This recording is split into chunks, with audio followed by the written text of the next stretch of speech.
I'm sorry. I have bad news. You're drafting these 10 running backs way too high. They will actually, some of them might not lose your league because they're probably going in the later rounds, and that's still too high. But we have a lot of guys today, man, that if you take them in your first couple of rounds, even in the middle and late rounds, you're putting yourself at a disadvantage compared to the competition, and you don't want that. You're here for a reason to get the best advantage in your league, to win your redraft league, your dynasty league, your best ball league. 10 running backs going way too high that you guys are taking. Don't take these guys, man. We already have a bunch of videos out for best value RBs. Smash the like button. Smash the subscribe button for more content. Which RBs are getting cut off the list today? Let's go. The first running back that you are chopped. You will not make the cut. It's Bucky Irving. Chop, man. What a good show. Actually, I haven't watched that in a couple of years. Well, I guess I'm lying. Cutthroat Kitchen, that's where it's at. But Bucky Irving, I'm sorry. I'm not convinced. Why? Taking a look at Bucky Irving and what he did in 2024, his rookie season. Oh my God, this guy smashed in as a rookie, 14.3 PPR points per game. But the problem is, there's some not so good underlying stats. We're actually going to hop over to the free Flock Fantasy. They got a nice comparison tool, and we're going to pull that up, and we're going to compare Bucky with the reason I'm scared of him, Rachaad White. So Bucky Irving, 45% snap share. Rachaad White actually had 57% of the snaps, guys. So Rachaad White is currently going after pick 100, even further than pick 100, and he actually outsnapped Bucky Irving in 2024. Now, yes, you could say it was a passing of the torch that happened towards the middle of the season. You'd be right. So let's actually take a look at weeks 10 through 18 for Bucky Irving and weeks 10 through 18 for Rachaad White, and you'll see the snap shares are closer, but guess what? It's still Rachaad White's backfield. 51% to 50%. Now, the math ain't math, and I get it, but you can see it was still a true split, 50-50. Now, luckily for you, and the reason Bucky Irving is going so high is because he was, look at it, all green, mostly green, some yellow. He was very efficient, very good. 5.3 yards per carry is unreal, very good stuff. Touchdown rate, honestly, the touchdown rate could go up, but you can see Rachaad White actually matched the touchdown rate of Bucky Irving. They were both involved in the red zone. Receiving-wise, it's actually good to see for Bucky Irving that he actually did expand his receiving role over Rachaad White's. Rachaad White was less involved as a receiver than Bucky Irving was. But the main reason that I just can't fathom it, Rachaad White, contract year for this guy, I think he's still on his rookie deal. He's going to be playing. He's going to be playing. He's going to be getting snaps. The Buccaneers don't care about your fantasy football value. Bucky Irving, injury concerns, workload concerns. I'm concerned. I'm concerned about the snap percentages. I think the ceiling for Bucky Irving is 70% of the snaps. I think that's the absolute ceiling. Whereas other running backs in this range, they're going to command 85%. Kyren Williams had 90+% of the snaps last season. Guys in this range, I much rather have, I'll take James Cook at an ADP of 40 over Bucky Irving at 20. I'll take DeAndre Swift at 60. I'll take Breece Hall at 50. There's just better values out there than Bucky Irving, than where he's going at ADP of 21 inside round 2. No thanks, I'm passing. We have another running back we got to pull up here. We're going to hop back over to this handy-dandy little tool and go to Kenneth Walker. Now, Kenneth Walker, his ADP is 37 in a redraft league. Look at him. 60% snap in his rookie year, 55, 64. He played the most amount of snaps in 2024, but he was injured. 11 games played. He hasn't ever played a full season, and he wasn't too efficient with only 52 yards per game in 2024. That's not great either. His touchdown rate has been solid his whole career, about 1 touchdown every 2 games, which is solid, but his efficiency was down, 3.7 yards per attempt. Receiving was actually up. Now, the good news is that the Seahawks have the worst offensive line I've ever seen in my entire life. I'm actually not too sure if they have addressed that or not, but that is a reason why Kenneth Walker was so inefficient running the football. He actually looked solid, he looked explosive. Now, Kenneth Walker is going to be somebody that wants a big contract off his rookie deal. He'll be motivated, but I'm just taking, if Zach Charbonnet is getting drafted at around ADP of 100, you can't be in on both. People are obviously boosting Charbonnet for his premium handcuff abilities. Well, that means we should be fading Kenneth Walker at his current ADP of inside the 30s, because you're not going to have 2 viable running backs in this backfield. I'm a little bit, again, it's kind of similar to the Rachaad White situation. You get a bit of a discount because Kenneth Walker obviously never has had the same ceiling as Bucky Irving displayed, the same efficiency. You can see Bucky had 5.2 yards per attempt. Kenneth Walker last season was 3.7, so it wasn't as good. I think Kenneth Walker, if he's healthy, can actually be a league winner. Health is a concern. The split is a concern. It's tough. He could be somebody that's good. I don't like him. I'm taking other running backs in this range. He has an ADP of 37. There's better guys out there. Joe Mixon has an ADP of 49 in a redraft league. The reason I'm out on Joe Mixon is actually he's on the PUP list as I'm recording this. He's in a walking boot, I believe, as I'm recording this, or maybe he was in the spring. I don't know what it was.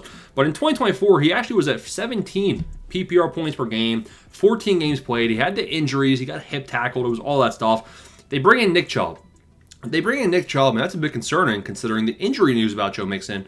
Maybe they know something we don't, and they're not telling us how severe it is, and Nick Chubb actually will play. Even worse than that, they bring in Woody Marks. Woody Marks is going to have a role here, guys. Woody Marks is a very, very solid receiving back who's going to have usage on third down. They actually traded a third-round pick for Woody Marks. So they actually invested pretty heavily in that guy. I don't know why people aren't saying that. Now, I'm going to go ahead and filter out Joe Mixon for the final half of the season because, sure, he averaged 17 points per game. The final half, he averaged 10. The fall off is real. He was obviously inefficient coming back from injury as well. So that's something very concerning to know. And that's why I'm not really taking Joe Mixon inside the top 50 picks. Better RBs out there, better RBs available. And honestly, better situations with Nick Chubb and Woody Marks now as competition. You got Jonathan Taylor coming in at number 16. And this one's simple. Let's hop back over to this handy little tool.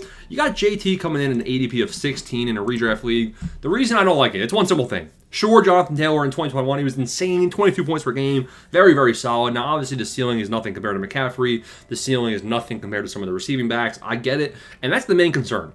You got health. Health is a concern for sure. He missed 3 games in 2024 and then only 10 games played in 2022 and 2023. So sure, he's not going to give you a full season. That's the first major concern. But the biggest red flag, and wave this red flag high, receiving. Let's see, 9 receiving yards per game in 2024.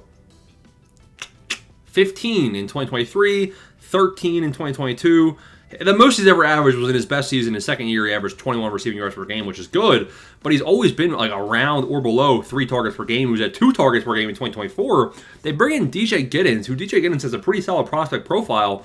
So DJ Giddens could actually take some of the snap share from JT. I wouldn't be surprised if JT is around 80. He'll probably be around 80, anywhere from 70 to 80 again this season. So I think his workload probably still won't change that much. So I do think JT can still average 15 to 19 points per game on average. He will be solid. But you factor in health. You factor in he's in one of the worst offenses in the league. I don't really project him out to score much, and he has no receiving upside.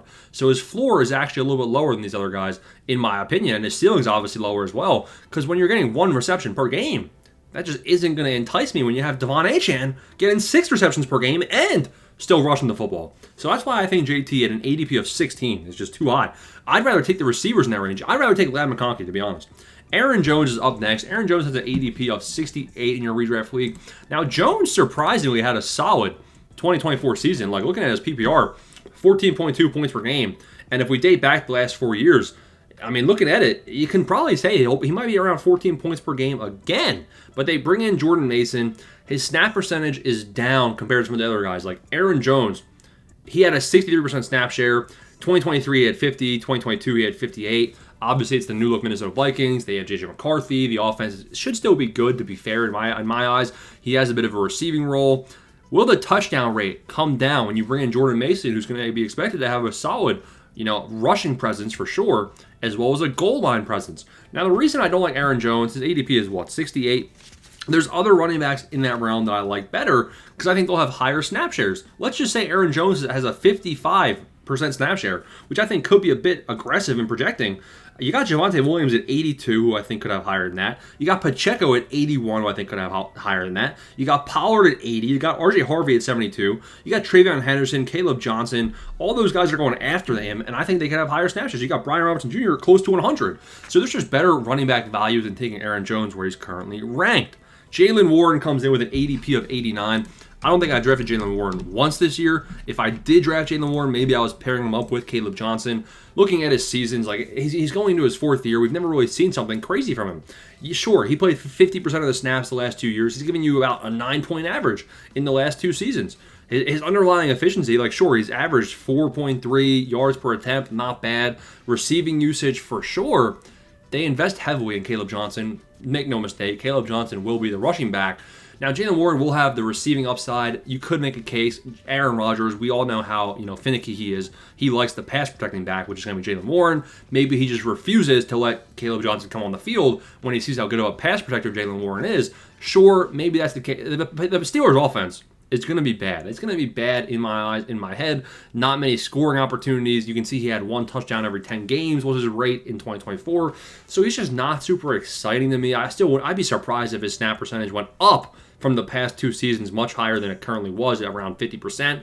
So I still think he'll be somebody that gives you around 9, 10 points per game. And that's kind of where his ceiling is in my head. Now, obviously, his ceiling is way higher if he is getting the full rushing load. But you bring in Caleb Johnson with the high draft capital, I don't see it. Now, he has a kind of low ADP at 89. So does Tony Pollard, Brian Robinson Jr., Isaiah Pacheco. Those guys are the cemented starters. So don't be taking Jaylen Warren where he's currently getting drafted. You got Austin Eckler coming in at 102. Eckler, he's just too old in my eyes. And Brian Robinson Jr. I think Brian Robinson Jr., I gotta look this up. I'm going to do a whole video on contract year players. I'm pretty sure B-Rob has a contract year coming up right here. You can see Eckler actually had a pretty decent snap percentage, 56% of the snaps. He only had 11 points per game. Everything was bad. His efficiency, juke percentage was way down, 18%. Touchdown rate wasn't great. What was his efficiency, though? Efficiency, 4.8 yards per attempt, so that's not terrible. Receiving usage was actually down from prior years. Eckler it's his ninth year in the league. It's his 8th year in the league, I'm pretty sure. It's just, I'm not excited. Now, it's a trending up offense, and the Commanders do have a better schedule in 2025, or a better schedule for Eckler in 2025, because their schedule's so hard, so they're going to be passing it more. I get that. So for best ball, I don't mind taking Austin Eckler in best ball. In a redraft league, you're cooked.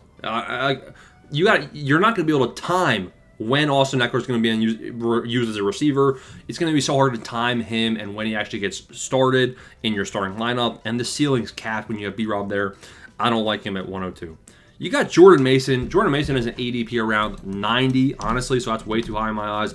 The reason I don't like Jordan Mason is because of Aaron Jones. Now, I don't like Aaron Jones. I don't like Jordan Mason. I don't like either of the rushers in this backfield. You can see, let's just say Jordan Mason has a 50% snap share. He had 50% in 2024. And, obviously he was behind McCaffrey. He was dealing with injuries himself. He was efficient, 5.2 yards per attempt, not bad. He did have a solid touchdown rate in the weeks he played. Not very involved as a receiver. His upside is having like Jonathan Taylor upside, which is obviously very high, but not when you're splitting with Aaron Jones, who's going to take all the receiving usage. And I think Aaron Jones is also going to be heavily involved as a rusher as well. They're going to be 1A, 1B in my eyes. It's going to be too hard to time their spike weeks. So I'm targeting higher upside guys right here when you're at an ADP of 90. You got Trey Benson at an ADP of 130. Now, Benson at 130, you could say, oh, he's a league winner. You could say, oh, Trey Benson, if James Conner misses time, Trey Benson would be a top 20 running back. I agree. I think Trey Benson could actually be a league winner at this price. So why is he in the video? Didn't look good as a rookie. And James Conner looked very good. Simple as that. James Conner actually had played a full season. James Conner is going to be the starter. You don't want to project injuries. So if we're not going to project injuries, I still think Trey Benson at 120 is too high. Now, if Trey Benson moves back a couple rounds, maybe to an ADP of 140, sure. I actually think Trey Benson, in round 11, 12, 13, 14 of your draft, that's when you start getting me excited. It's like, okay, now you have a handcuff. Now, it's too early to call him a premium handcuff, right? Like you would assume if Benson gets that full workload, he'd be a premium handcuff. We haven't seen it. So I'd rather be targeting like Charbonnet, who actually is a premium handcuff. We've seen the upside before, than Benson, who's a bit more unknown. So he is somebody I would like drafting, just not at the current price. Final name is Bashal Tuden around 140. In a redraft league, I just don't really know. Like, Tuden being relevant, it's gonna take so much time. You're gonna be clogging a spot in my eyes. You got Travis Etienne ahead of him. Etienne averaged 17 points per game in 2023. Obviously, terrible year last year. You got Bigsby, who had 800 rushing yards. So Bashal Tuden is third on the depth chart. I actually think LaQuinn Allen could have a pass-catching role as well. So Tuden, I think, is just too buried to be relevant for at least the first couple of games in the season. Personally, I'm too impatient to be taking Bashal Tuden with where he's currently ranked. I mean, I'm not taking. I would only take this guy if it's a final round pick, and I probably would honestly go somewhere else as well. So those are 10 running backs. Bit too overvalued in my eyes. First couple of guys, I'm just not drafting. Don't draft them. Last couple of guys, let's pump the brakes a little bit, and if they fall in value, then maybe there's a case where you want to take them. Smash that like and subscribe, boys. Thanks for watching.